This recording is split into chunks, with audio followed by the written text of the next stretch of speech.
Eternal Wedding Collections by Chungat Jewelry. ഇതെല്ലാം എന്റെ കല്യാണത്തിന് വാങ്ങിയതാ. വാവ്, ഇതെവിടുന്നാ? MV Chacko Gold and Diamonds Angamaly. Angamaly cooperative agriculturist സൊസൈറ്റിയുടെ നായത്തോട് ശാഖയ്ക്ക് സ്വന്തമായി ഒരു കെട്ടിടമെന്ന സ്വപ്നം യാഥാർത്ഥ്യമാകുന്നു. ചെത്തിക്കോട് NSSന് സമീപം നിർമ്മിക്കുന്ന മന്ദിരത്തിന്റെ ശിലാസ്ഥാപനം നടന്നു.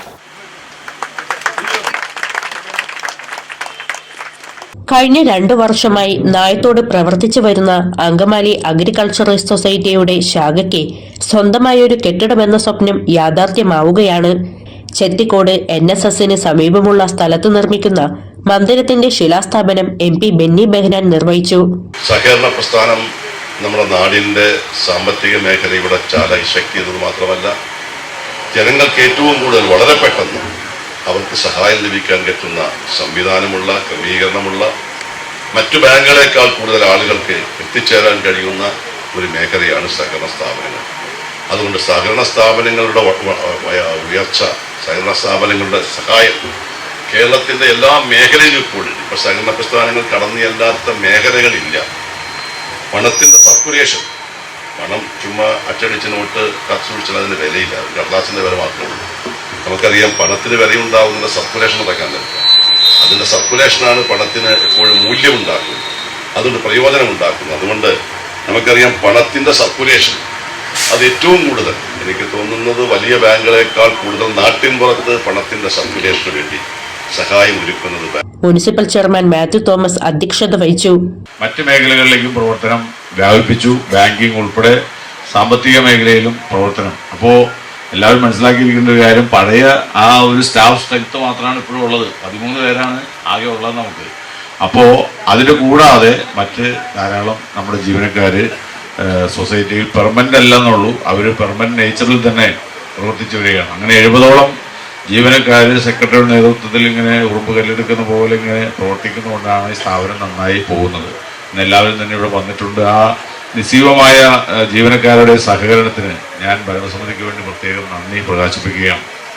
അതോടൊപ്പം തന്നെ നമ്മുടെ അംഗങ്ങളുടെ ഒരു നിർലോഭമായ സഹകരണം. നമുക്കറിയാം, സഹകരണ മേഖല വലിയ പ്രതിസന്ധി നേരിട്ടുകൊണ്ടിരിക്കുന്ന ഒരു കാലഘട്ടമാണ്. ചുരുക്കം ചില സഹകരണ സംഘങ്ങളിൽ അതിൻ്റെ ഭരണ നേതൃത്വത്തിലുള്ളവർ കാട്ടിയ വീഴ്ചയുടെ അല്ലെങ്കിൽ അവരുടെ ചില തെറ്റായ പ്രവർത്തനങ്ങളുടെ ഫലമായി സഹകരണ രംഗം തന്നെ മൊത്തത്തിൽ സംശയിക്കപ്പെടുന്ന ഒരു കാലഘട്ടത്തിൽ യാതൊരു സംശയത്തിനും വേണ്ടി കാത്തു നിൽക്കാതെ ഈ സംഘത്തോട് നമ്മുടെ അംഗങ്ങൾ കാട്ടുന്ന നിർലോഭമായ സഹകരണത്തിന് ഞാൻ ഈ അവസരത്തിൽ പ്രത്യേകം, ആ വിശ്വാസത്തിനും ഞാൻ പ്രത്യേകം നന്ദി രേഖപ്പെടുത്തുകയാണ്. സഹകരണ വകുപ്പ് ജോയിന്റ് രജിസ്ട്രാർ ജോസൽ ഫ്രാൻസിസ് തോപ്പിൽ മുഖ്യപ്രഭാഷണം നടത്തി. മുൻ മന്ത്രി അഡ്വക്കേറ്റ് ജോസ് തെറ്റയിൽ, മുൻ MLA PJ Joy, assistant registrar Manoj K Vijayan, K Sunil, Cini Manoj, സ്ഥിരം സമിതി അധ്യക്ഷരായ TY ഏലിയാസ്, ജിത ഷിജോയ്, ഫാദർ തോമസ് മങ്ങാട്ട്, കൗൺസിലർമാരായ അഡ്വക്കേറ്റ് ഷിയോപോൾ, രജനി ശിവദാസ്, സഹകരണ ബാങ്ക് പ്രസിഡന്റുമാരായ Joy Paul, TG Baby, P Vijayan, Salahuddin Sakhafi, Sunil Gokulam, KP Pradeep Kumar, Sincy Denny തുടങ്ങിയവർ സംസാരിച്ചു. ഒരു തുള്ളി മതി ഒരു വലിയ ഭാഗം വിഷലിപ്തമാകാൻ. അത് തന്നെയാണ് ഇപ്പോൾ ഇവിടെ സംഭവിച്ചുകൊണ്ടിരിക്കുന്നത്. സംസ്ഥാനത്ത് സഹകരണ മേഖലയെ ഒരു സാമ്പത്തിക ശൃംഖലയായിട്ടാണ് പണ്ഡിറ്റ് ജവഹർലാൽ നെഹ്റു കണ്ട് ഇതിന് തുടക്കം കുറിച്ചത്. സ്വകാര്യ മേഖലയും വേണം, പൊതുമേഖലയും. സഹകാരിയുടെ ബോർഡ് അംഗങ്ങൾ, സെക്രട്ടറി അടക്കമുള്ള ജീവനക്കാരെ മറ്റു പ്രിയപ്പെട്ടത്, വളരെ സന്തോഷത്തോടു കൂടിയാണ് നമ്മൾ എല്ലാവരും ഇവിടെ നിൽക്കുന്നത്.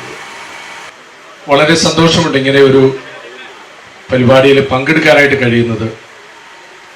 അനുദിനം നമ്മുടെ ഈ ദേശം പുരോഗതിയിൽ നിന്ന് പുരോഗതിയിലേക്ക് പോകുന്നതിൻ്റെ അടയാളമായിട്ടാണ് ചെറുതായി ആരംഭിച്ച ഒരു പ്രസ്ഥാനം ഇന്ന് വലിയ രീതിയിൽ മുന്നോട്ട് പോകുവാനായിട്ടുള്ള അതിൻ്റെ ഓഫീസ് നിർമ്മാണ കാര്യങ്ങൾ ആരംഭിക്കുക എന്ന് പറയുന്നത്. രാഷ്ട്രീയ ഭേദമില്ലാതെ, വർഗവർണ്ണ വ്യത്യാസമില്ലാതെ എല്ലാവരും ഒരേപോലെ വളരണം, ഉയരണം, അഭിവൃദ്ധി പ്രാപിക്കണം